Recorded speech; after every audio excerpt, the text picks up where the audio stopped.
The podcast you are listening to of Holmberg's Morning Sickness is brought to you by my friends at Eric's Family Barbecue in Avondale. Meet, mesquite, repeat. Trust me on this one. You've had barbecue before, but you haven't had it this good. Eric's Family Barbecue in Avondale, ericsfamilybbq.com. When was the last time you had really good Texas-style barbecue? Eric's Family Barbecue, the way it's supposed to taste. Always delicious, never rushed, and prepared to perfection. Eric's Family Barbecue uses only 100% fresh meat, slowly smoked over mesquite wood until it's juicy and delicious. We all know their brisket is the best, but have you tried their pulled pork, pork ribs, or rib tips? Amazing, and their sides are all house-made. Eric's Family Barbecue in Avondale. Meet, mesquite, repeat. Make the trip. You won't be sorry. Go to ericsfamilybbq.com for more information. Holmberg's Morning Sickness. God damn you, Brett. Good morning, everybody. My brain's working on something else right now. It's the glory of love. There you go. Thank Sorry. you. Jesus. Right before we go in the air, we're trying to figure something out, and none of us could do it. Did you hand brain that, or did you remember? No, yeah, I did. Oh, I didn't know that one. It's the Morning Sickness. Hi, it's 5:45. My name's John. It's Thursday. I'm gay. There's Brady. There's Brett Festley. Big Dick Toledo. Still rolling with that thing. It's going great so far. Haven't had to pull out the gay defense yet, but I'm strong about it. Taking any yet?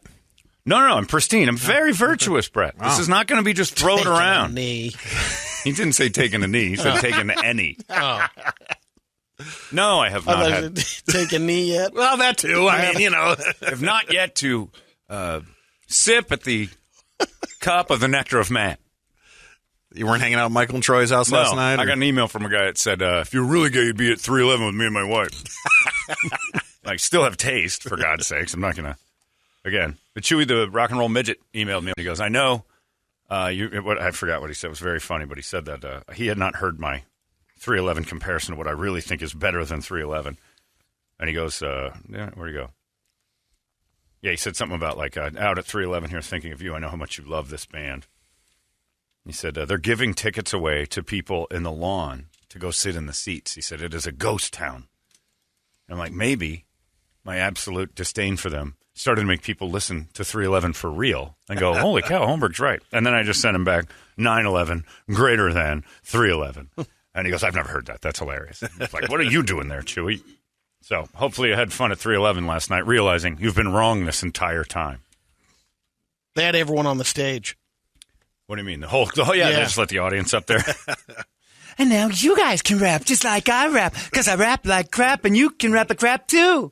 My friend likes to rap. Sometimes he raps. Oh, those two just fly out of this so fast. I'm done with you. Ugh. Anyway, enjoy your 311 amateur hippie party. Garbage. And keep in mind that as cancel culture goes on, 311 continues to thrive, and we can't figure out why. Cancel them. Find something in their lyrics that is awful and make them stop doing things. Not the Rolling Stones. Who now, did you see the brown sugar thing? Yeah. No. Yeah, well, this is kind of cool on its own right. Keith Richards basically said, don't want to deal with the controversy anymore. It's all bullshit. They're not playing brown sugar anymore.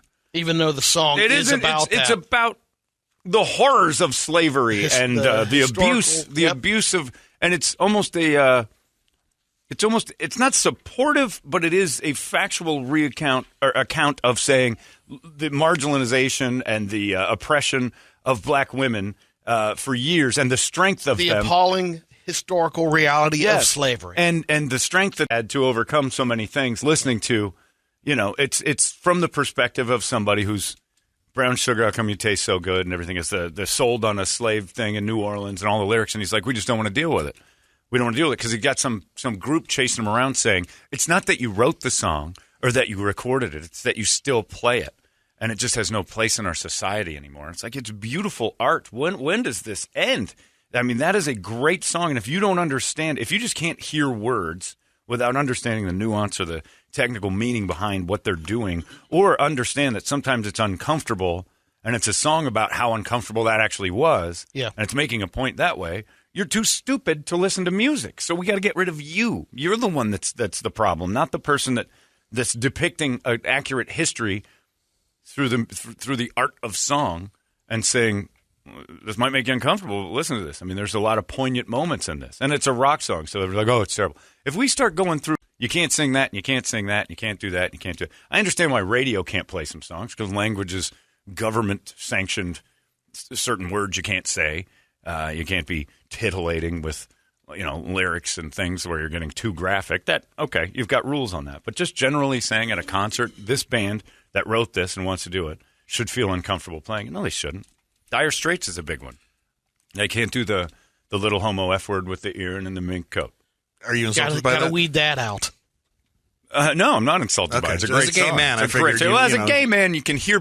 Here's the thing about the strength of being a gay man I've discovered since 6 a.m. Monday. Or Tuesday, I guess. I was straight as an arrow Monday.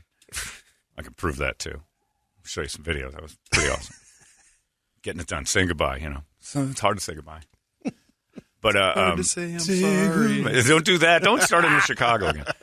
I don't understand the fragility of us gays hearing the homo F word and falling into a cavern of woe and sorrow when the people, like the Stonewall people like Chappelle talked about, and the gays who actually faced real adversity, fought through and didn't cave in like this. Carl Nassib, the lineman for the Raiders, just can't go to work right now. Can't go to work. Take a personal day. John Gruden 10 years ago said the homo F word, and this is just too much, and I got to take a personal day. And the whole team's like, of course he does. Of course, this is too hard for anybody. No, it's not. Toughen up, Buttercup. You're going to hear bad things in your life, and the bad people that exist can't know that this gets to you this badly. As a gay man now, if you called me the homo F word, I wouldn't show you or give you the satisfaction of letting you know that got me. I wouldn't take a day off if I found out in 2012 Brady said homo F word. I wouldn't. Oh, I got to take tomorrow off. I've been friends with him for a long time. I had no idea. This is brutal. I wouldn't even be friends with Brett because I know 10 years ago and then some. There's some horrible stuff coming out of his mouth. I couldn't even know myself, for God's sakes. That's one of my favorite words. It's hilarious. I don't use it against people, but it's funny. In football, across the line, there's plenty of players that talk smack or try to get under your skin and make it work. Well, now they drop that altogether, but they can continue to eat your children or have relations with your wife, whatever to rattle you. Wow, yeah. Exactly. I mean, there's nothing. As long as they don't act sacred on it. That's the only rule. Right. Like it's the sticks and stones thing. You can tell me you're going to eat my children. But all they're looking Until for... you're eating my children, I really don't have a problem with you. Isn't that bad, though, too? Terrible. It's bad to say. Brett, that's what I'm saying. That's the point. It's the sticks and stones. The words have become more damaging than the actual act. But hearing your coach said a bad word 10 years ago in an email made it so he had to take a day off. That's weak. And I don't care if anybody comes over, you can't victim shame him, you don't know how he feels. I'm like, no, but I do know how it looks. I know perception, reality. He may actually be really distraught and torn up and need a day off. But it's weak. You can't hear it. People have called me names before. I got to take a day off. This is terrible. Every single person you know has said something awful that would make you take a day off. Maybe it's just a way to take a day off. I can't blame him for that. That's pretty smart. As a gay guy, maybe I should start thinking about that. He said what? Come to think of it, I've heard Brady say it. Yesterday, there was a fantastic moment between me and a salesperson because I've been talking about being gay and stuff now that I've decided to use that as a defense mechanism. And I'm telling all the girls down there, I'm like, I'm tired of you. Like, all you do is, like, say, sex this, and then the guy, your husband, you talk about your sex with your husband, and it's an eye roll and how, these men and their...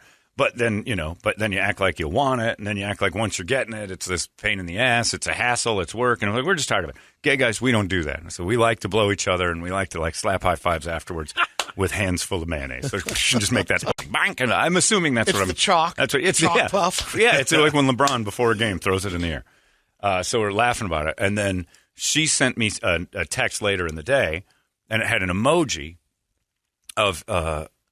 like, how people have those emojis that's supposed to look like them? But this looked like if she was like 9. And there's another lady in the building that looks like a younger version of this lady that we tease her all the time. You know what I'm talking about. Yeah. And then I said, why do you have pictures of Jen as your emoji? And then she just fired back the homo F word. And I died laughing for half an hour. And I'm like, oh, my God. But now... You should take the day off. Well, she didn't. She spelled it with, like, asterisks and stuff, so it's okay. She didn't really say it. She made me think it. But it was hilarious because we were talking about being offensive to each other, which was a conversation. And now this conversation on text gets out, and all of a sudden she's out of work, I'm out of work. Everybody, I'm like, oh my God. But it was because two people were making the point that this is ridiculous, that, I'm teasing you and you're teasing me. And it's so silly. But it was the funniest thing in the world. And as a gay man, when I saw it, I died laughing. Hysterical. So it weakens you, I think. If you get somebody screaming out, a slur towards you, that's immediately dangerous. But if you found out somebody said it years ago and you still need a day off from work, that's weak. That's just, you got to just get stronger. Carl Nassib. I was telling you about the team. I mean, being on the Raiders, and if that's the case, that's kind of more of a distraction now. Completely.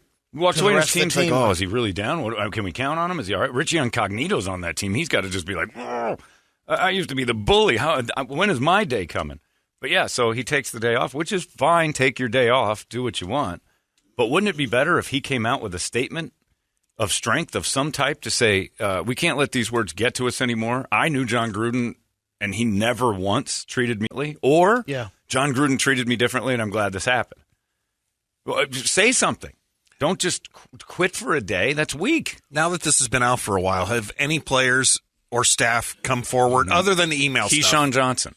Well, Keyshawn Johnson. Players that are upset at him. Yeah, Keyshawn Johnson. As far as heard him say it or called it to them. Keyshawn Johnson went off on ESPN.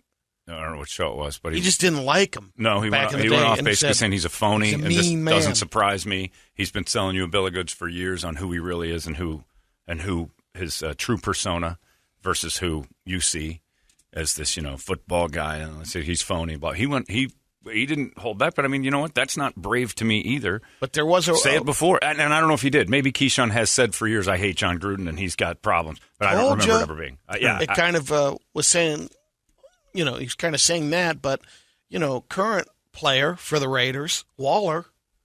Yeah, they said, he was the one that gave me a second chance. Yeah. I had the players substance and problems and like forgiveness. He goes, so for me to hear that, if that was said, you got to forgive. I'm into forgiving. Yeah, and that's kind of where I'm at. It's like you've had one person come forward, other than emails, one person out of how many people he's coached with or coached for or with at ESPN. Yeah. I mean, it's kind of crazy. Yeah. You'd kind of hope that turns, and then the true canceling, because what really you can't have anymore is digital recreations of a person who's done something wrong. So your next update for Madden, John Gruden is replaced. He's no longer part of the Madden 22. So and the game updates quite a bit. It's amazing how fast. When it updates again, John Gruden will not be on the coaching sideline. It's just a generic guy. They didn't even put a dude in. It's just generic dude. Don't update your game. It's hilarious. Yeah, keep it OG. Keep the old game. I wonder if it'll be worth cash someday when you've got that homophobic, Nazi John Gruden on the sidelines. Because but I think the game auto updates when you want to play it. So I guess keep this one and go get a new one. Yeah. But they don't even do it on disc anymore, so it's all just digital download. Yeah. So it's going to update itself. It's just mind-boggling that the whole thing started on the Washington football team, and the only person that 650 the toxic workplace, which goes to what that lawyer I talked to the other day said is if they find out the NFL, anybody in the NFL family leaked this, like they did the Deflategate stuff, and I didn't remember that part. The Deflategate thing, when they leaked that, they were wrong. Like some of the stuff was just made up. Yeah. And they never, ever – and that's why the Patriots, who I hate, and Robert Kraft he's gotten away with murder basically and all this other stuff. They couldn't have been more right saying, A, you made this up. B, you leaked information you're not allowed to leak during investigations. And now you're running with it. Who did this? And they found out it was an NFL guy. The NFL never had to answer to it. They never did, which is weird. So if they did this again, Gruden a couple got their job. Yeah. Yeah, two dudes just got fired for never really having. Unless they quietly were hired back. And again, smoke and fire. The Patriots had a reason for somebody to look into him for cheating and stuff, which we all loved. But when they were going after Tom Brady's phone and all that stuff, I'm like, you're overstepping a little bit here. I still love Brady as far as that goes. Telling him to stick it up their ass. I do too. You ain't get my phone. Screw you. Yeah, Tom Brady couldn't have been more right, and I never say that. He's like, we cheated before, fine. Maybe we do it all the time. But in this case, you're not getting my personal telephone because look what happens when you give them personal information. They get somebody else. I can't stop following the story because it's just so absurd. And then on that, as I'm reading it, one of the things on the bottom is the Rolling Stones getting rid of brown sugar. But again, that's them doing it. And they have Piers Morgan behind them. Getting rid of it or saying you shouldn't get rid of it. Oh no, Pierce Morgan's changed. Like he's who is that guy now? Yeah, I don't know. He's not the same one who's going against doucher for the longest time. He's still a gun goon, but like he hates American guns. But I'll give him that opinion. I think he's really wrong, but he's kind of come around to be a voice of reason occasionally, even though sometimes he's so wildly wrong is why it makes you go, all right, Pierce, I can't really side with you all the time. But yeah, he's like, stand by your stuff. And I don't get it. I don't know what to think of Keith. I mean, saying, yeah, we're just going to pull it. You know, either you're thinking like, you know what, I don't want to deal with all this crap, or just F you, I'm gonna play this song, and we're going to do it twice a night now. Yeah. Eventually, he said they'll bring it back. But right now, he's like, I just don't even want to deal with it. And after, he's like 88 years old. Yeah. He's like, at a certain point, you just want to have a good movement and a nap, play your music, and go to bed. You don't want anybody calling you afterwards. And I'm sure Keith's movements are a color nobody's ever seen before. It's like, leather. They kind of look like Mark's beard. It's kind of a strange gray, crusty. Not your beard's crusty, but like hair. Like if you gave birth to like an owl's pellet. I think it's old worked leather. Yeah. Just coming out of there. Yeah. I like how pristine Mark's hair and beard is. As a gay man, I can appreciate that. It's really nice. Puts a lot of product in there. It looks like you do. You put a lot of work curl in it? Yeah, do you straighten? Use the hair straightener thing? You can see the reason we're talking about Mark Randall is because he's here. Because old Jer isn't. And Mark Randall doesn't have any quality promotion people that can talk. So now Mark's got to get up early on Thursday and run that van out because I don't want Brett to leave. It's the craziest thing. Got a room full of people I like being with. I'm not having him leave. It's got to be super important. So we'll have Mark do it. Mark's good. He can speak out loud. The KUP deployment, there's nobody better to do what we're going to do than our own Mark Randall because he's the only one brave enough to have served in San Diego through an entire process of his time as a veteran. No, Mark was where else did you go? You were in the Okinawa. You're in Japan and all that. Mark's a veteran, so having him go out and actually talk to the people that show up and say what you need, much better. You're actually a better person. Important squid to have around. That's exactly right. And Jeremy was a veteran of a war that no one remembers because back then all they needed was tar and balm. So there you go. Are you running out now? Yeah, look at him go. Mark is gung-ho. Man, it's like somebody's doing a job right. Do you have crew with you? Yeah, they're already out. Oh, they are? They showed up? Boy, you cracked the whip. Because most weeks we're like just scrambling to get a truck started. Does the truck run? Yeah. Jesus, Mark, what's going on? Brown sugar. This is all it took was to get Mark in charge of something and say, oh, now stuff's going to happen. Well, Mark's going to be out. Mark Randall, you can meet the great Mark Randall, 83rd Avenue and Cactus Road. And thank you for your service as well, Mark, even though it's not a day to say that. It's never wrong to tell someone. November 11th is Veterans Day, and KUP deployment is happening. And you can drop out. What's your thing today? What do you want to focus on? Socks? Let's do socks. Do they sell socks at Safeway? Yeah. All right. If they got them in there. And you can only do the black ones, right? No, either or is fine. Black or white? Just crew socks? Yes. Okay. So socks at Safeway. I think they got socks at Safeway. If not, Mark will punch in the direction of something else. You can never have enough baby Gold Bond. Well, that's the truth. 83rd Avenue and Cactus. That's where you want to go. And I hang out with Mark, and he'll tell you what to do. You got Slipknot tickets, Primus tickets, a day to remember. Now, I'll tell you this about Mark Randall. These tickets we're giving away. Not going to be as easy as it would with Jeremy. This dude puts a gate on those. He's the gatekeeper to the tickets, and he's tired of you asking. I'll tell you that right off the bat. So back off of Randall on his first day out, and he's getting up really early, and he's doing this as a nice person. You don't understand that this is the dude that gets 20 calls a day from people going, so my cousin's in town, and I want to see Slipknot, but do we have? And Randall has to divvy out what to give away, what to hang on to stragglers, what to keep in case Brady last minutes him, all that stuff. Because he's the last minute guy. Yeah, well, this dude, and from Ohio, evidently likes that Slipknot. The 3 times a year. That. Slipknot, Primus, a day to remember. And I don't know when Kotober is, but you're doing better with your spelling. Kotober. That's Friday, Kotober 22nd. That's right around the corner. But yeah, Slipknot will be here in 2-3 weeks. Is that right? Holy cow. Man, these are good. These are right around the corner. Primus on October. So Mark's out there, 83rd Avenue and Cactus this morning at the Safeway for the KUP deployment. Thank you, Mr. Randall. It's big of him to do this. It's really nice since we don't have anybody that we want out there. Randall's great. That's pretty awesome. I played you that Slipknot Power Mix today. You're going to play it for us? You had a little sample of it. In the office. We'll do that in a little bit. Yeah, Slipknot and Baby Shark combo, which is pretty awesome. Oh, man. Which we can't listen to Brown Sugar, but Psychosocial, which is a song that's really comfortable to listen to.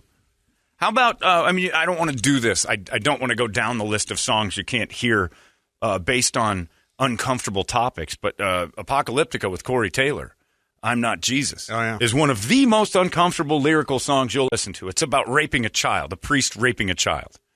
The song is about the Catholic Church scandals. Is it really? Yes. I'm not Jesus, I will not forgive. Wow. You confess your sins away, but it don't mean to me, I'm not Jesus, I will not forgive. And it's basically like the priest is like, hey, you got to kind of let go of all this stuff. And the song it got uncomfortable tones. Great art does. Great art makes you think.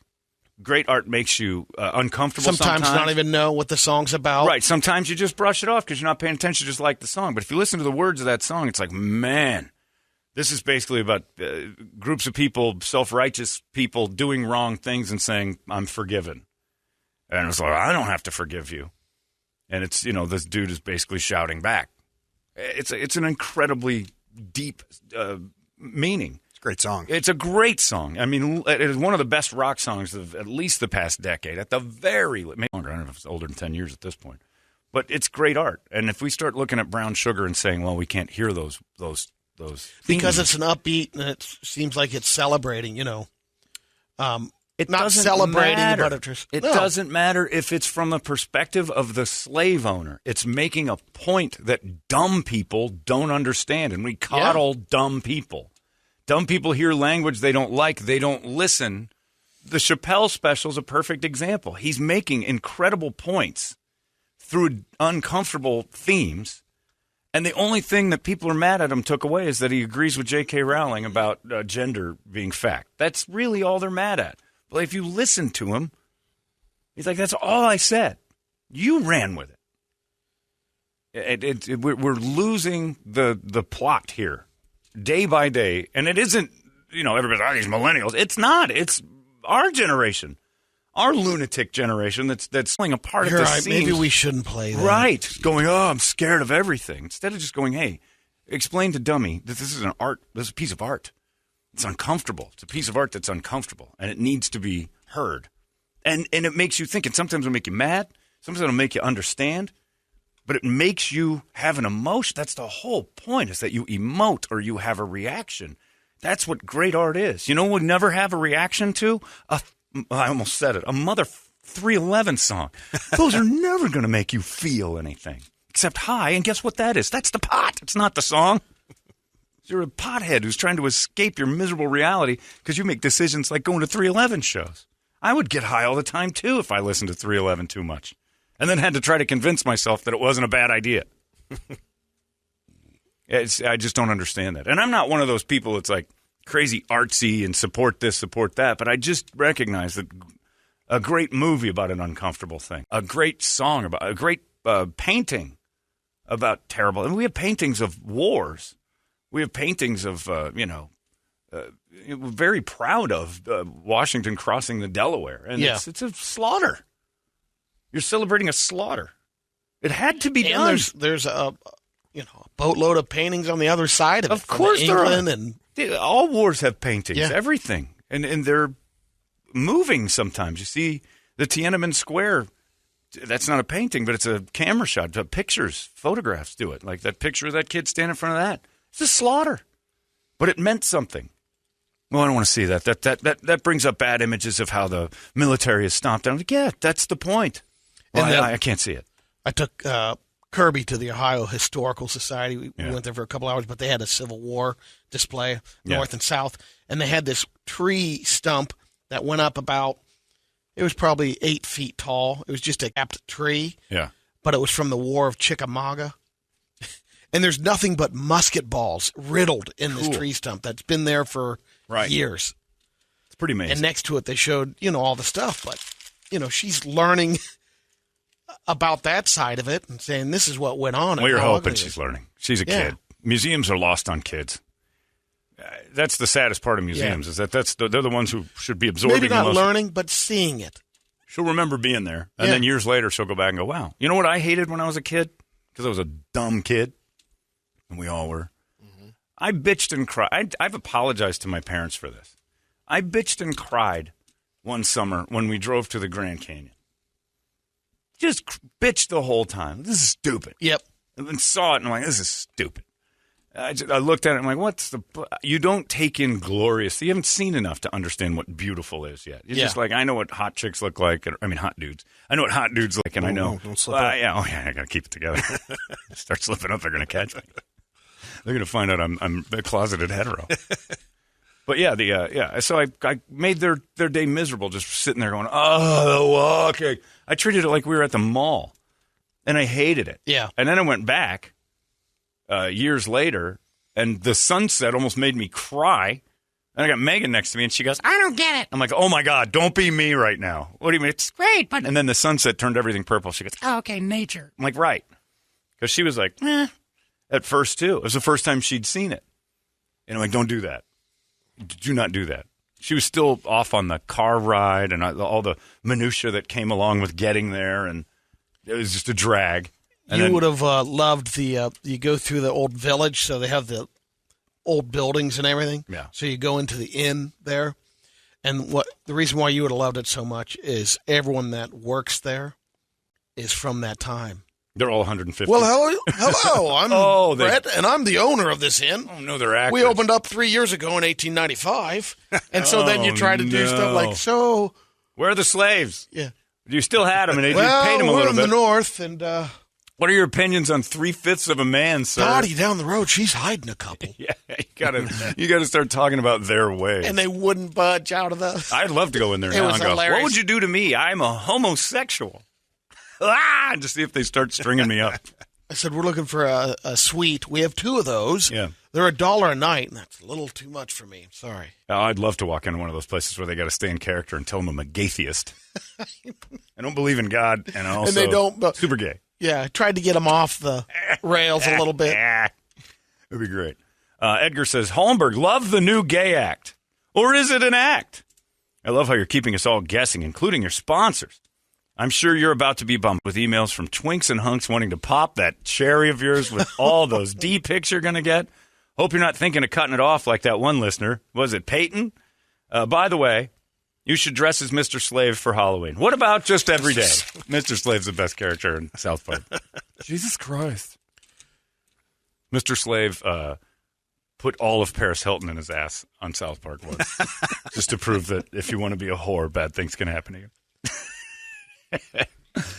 Again, that show is satirical art and does beautiful things. Still running. People don't understand it. Now, it's just a cartoon. It's silly. I'm like, you aren't watching. They are on point, making fun of society in ways that you're too dumb to understand or too stupid to recognize that a cartoon can do that. The Simpsons used to. They used to be satirical in a way that was like, my God, they are showing a mirror to us. Family Guy does it too, to how stupid we are as real people. But I'm sure that'll go. But John Gruden, digital John Gruden, can't be on John Madden 22 because that digital John Gruden might just start firing off slurs. So you can't play the game anymore. If Brown Sugar's not our wake-up song, I don't know what is. We've gotten a couple requests for that. Yeah, of course we have. But it isn't, to be fair to all of it, it hasn't been canceled. It's just in the news today that the Stones are like, we just don't feel like dealing with it. We just don't want to deal with it. But then it just leads you down the path of how many songs on this station, how many songs we play that are you could look at it that way. Themed uncomfortably. For Whom the Bell Tolls. Well, One. Look at Marcus's entire show. Don't even know what the words are. Yeah, That's the safety in it. Is that, yeah. Cannibal Corpse, the name of the band alone. Yeah. Then when he reads the lyrics, what? Yeah, I know. Cannibalizing is nowhere near as bad an image or anything for your kid as somebody uttering the homo F word. Huh? That could completely Cannibalism's more than that. Marcus's show could completely go away. You never know. He goes back to Machu Picchu and oh yeah, he comes back as some weird Peruvian hippie shaman.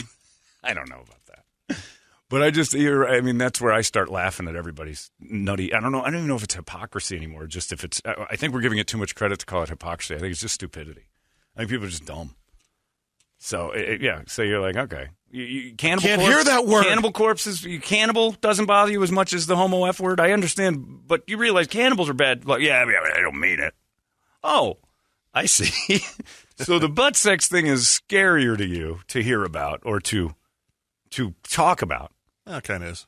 It is for me, too. That's Norm Macdonald's old joke. There's absolutely nothing wrong with homosexual sex. Unless, of course, you're not a homosexual. Then it's terrifying. It's true. I don't know. I wake up every morning, and you want to have fun, and you comb through, and you find out that there's a group of people out there trying to take away something else.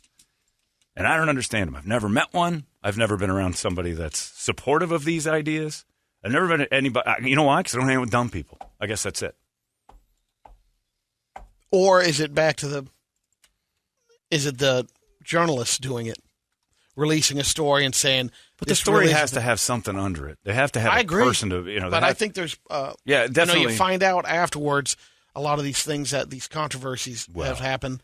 Interestingly enough, you say that. Well, and you talked about it, that the added stories, like there's one, now they'll throw a series. Or omitted stories, as we're finding out with Katie Couric and Ruth Bader Ginsburg, which I don't know if you saw that. But Ruth the Gator Bader Ginsburg, I like to call her the Gator because she was strong, that woman. RGB, the hero of women's rights as a Supreme Court justice, a legend to the left and right if you pay attention. If you're a real true American, you look at Ruth and you say, you know what? I can disagree with her, but man, did I respect the hell out of Ruth Ginsburg. She was holding to her guns. She did an interview with Katie Couric, and Katie Couric just wrote a book.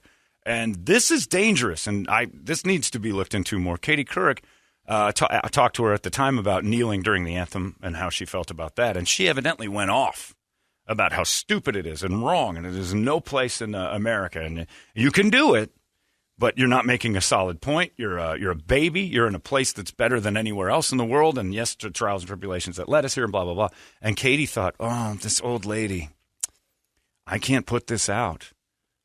Because people will attack her and her opinion. So I'm going to go ahead and not say that she said any of this, just to keep her safe. Never thought I'd agree with Katie Couric. I know. Katie Couric decided to say her opinion doesn't suit what I want it to be, so I'm just going to snip at all the heavy stuff. Later, she said that a spokesperson for our RGB or RBG said she misspoke. She said, we trusted her with cases in the Supreme Court, but she couldn't be trusted to talk to Katie Couric without saying horrible things. And she didn't. That was her opinion on that, and they protected her because they thought, oh, this isn't on brand. That's dangerous, because that's what people needed to know about Ruth Ginsburg, is that, you know what, sometimes I don't agree with my side 100% on this. I think that is a ridiculous way to do it, and they omitted the whole thing. And Katie Couric put it in her new book and said, yeah, I didn't do that because I just figured she was too old. She didn't know what she was saying. She probably misunderstood the question. And she went on and on for a while. And I'm just like, I don't think this is something I'm going to include in the interview because it will make her look like something. And again, that's the editor in the interview trying to paint a picture of the person they're interviewing for their own agenda. And that's wagging the dog, man. That's different. That's not news reporting at all. And Adam Schefter And Schefter's in trouble because he let Bruce Allen, Mr. Editor. He let him see what he was going to run before because he was the source. Yeah, we're in a weird time. And I don't know that it's ever been different. We just know about it now. Right. I think that's I think a lot of those people on those things are saying that. Yeah. Nothing's changed. It's been that way. But us knowing about it is the dangerous part. Well, that's because the information is so easily accessible for us now. Yeah. Everything's Googleable. Yeah. Everything on you did it with Chicago when we started the show. I can find the answer to that in a second. Pete Holmes has a great joke about that. He goes, in the days before the internet, we would have conversations, and no one would ever get mad or weird if I had said, hey, is Tom Petty from Florida or Indiana? And no one at the table would know. Yeah. No one would just start losing their minds having to know. Just we were okay not knowing. It was all right. Now, that unless there exist. was a debate. I remember having there was a couple of friends, you'd always have something like that, and you're like, I'm sure he's from Florida. Sure, no, but you never lost your mind. No. And then later they're like, hey, I just found out. But unless you bet on it. But if somebody says, hey, Tom Petty, I think he's from Florida, went on, you don't have a dick at the table just going, nope, just looked it up, you're wrong. Well, you act like you knew that. You didn't know it either. You searched it. It's the equivalent of running to the library every time somebody says something. I don't think he's got that right. And then you just go run and get a book and then, I proved you wrong. It's like, what are we doing? We used to be okay with being, maybe I missed that one. Sorry, I was wrong. I goofed. Now the hand brain makes us all geniuses. So screw everybody, I say. Couldn't have been more right a long time ago. Brady, your world of loving people and being nice, garbage. It's not working. That's when political stumping, now it's all filled with fact-checking after they talk. Well, politics is different because I know. Now they can't grift without. They used to lie all the time. Yeah. It makes you wonder before we did this fact-check thing what they were getting away with. Everything. And it might have been better. Might have been better to just let them tell us tales. Strong high tales of all this stuff. Anyway. Well, For Whom the Bell Tolls, you can't play that. That's about dirty stuff. We just played that one. Uh-oh. I'm just looking at the list of things. Alive. I'm Still Alive. It's about being abandoned. It's a Toledo song, right? It's abandoning kid. Is that? No, yeah, that's the one. Is it Alive the one? I'm still alive. Eddie's saying it to his dad who left him. Oh, Eddie sings all of his songs are about his dad. Wasn't Jeremy something? Jeremy's about shooting up a classroom. That ain't fun. Anyway. I say everybody should stop having kids. Oh, I'm 100% That has nothing to do with what that. I've been talking about. I just wanted to throw that in there. That's being a gay guy. It's just like, it's great. Neighborhood property values will go through the moon. And I'm surprised how well Megan's taking the announcement. She doesn't seem to be distraught about this at all. She doesn't care? No. Wow. No. Get a good supportive wife as a gay guy. You're in pretty good shape. Yeah, you heard me. Wow. So you're gay now? Yeah. Good. Let's go shopping. I'm like, I think this is what they all want deep down. Good I told supportive. Jen Gardner downstairs that. I said, I'm gay now, right? She goes, yeah, I heard you. I'm like, you never know, but I hope it's... And then Mark started Well, to they say, kind of... the fun part is that they started, like Mark Randall started to say stuff, you stay away from me. I'm like, it doesn't mean I'm a rapist. HR. Like, I had like 7 suits yesterday just being gay. And Jen Gardner said, I'm looking for a new gay best friend. This is gold. Fastest way into hot girls' drawers is to pretend you're gay. I mean, be gay. A hag? Yeah. Okay. I told her. So we'll go shopping. We'll get Pinkberry. We'll have a day. There's no way you'd be able to hang out with hot chicks as a straight guy. Like if I was saying, hey, Jen, you want to go get some Pinkberry and look at shoes? As a straight guy, she'd be like, ugh, creep. And then the next thing you know, you say you're gay, and she all of a sudden wants to go to Fashion Square with me. I have iced tea at Paradise. I think that would be a great little walk. No longer a threat, I guess. Yeah. Oh, the little things they don't know. I am the most dangerous man on the planet as a gay. Straight guy, I'm completely harmless because look at me, for God's sake. It's 6:22. Let's get and Tripp thanked me. He goes, hey, thanks for including me in on the whole gay thing. Because I said that he'd be a target. Because he's wealthy, he looks good, he's fun. I get along with him great. Yeah, thanks on that. I'm like, yeah, sure. This is off-putting. I didn't expect you. All right. Step into my office real quick. Thank you, by the way. Thank you for the compliment on how you would nail me if you were homosexual. I think He doesn't get that from down the hall? No. He doesn't like that station either. And he said, lunch, mani-pedis? You want to go get some petties? Ooh. My dogs are barking. It's 6:22. A wake-up song, shall we? Hopefully it's not banned in the next day or two. As Ava Braun's taken over the mentality of some group of people in this nation, and we've lost our minds. And if you've ever said the homo F word in your life, please stop listening. We lost everybody. The whole audience is gone. See you guys. There's no point in keeping this. Whoops. If you're in your emails, you've ever said anything terrible, please, for God's sake, stop listening to us. We can't be associated. I can't imagine it. If you've ever said a racial slur or sent a trope, I don't know what those are, but they're evidently a big deal. Black, white, or otherwise, because I've had black friends send me things about pink white people and crackers. I find them hilarious.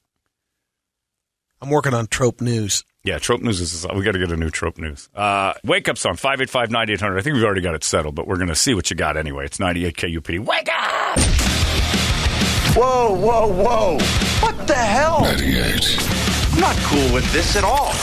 KUPD. You've been listening to Holmberg's Morning Sickness Podcast, brought to you by our friends at Eric's Family Barbecue in Avondale. Meet, mesquite, repeat. Eric'sFamilyBBQ.com.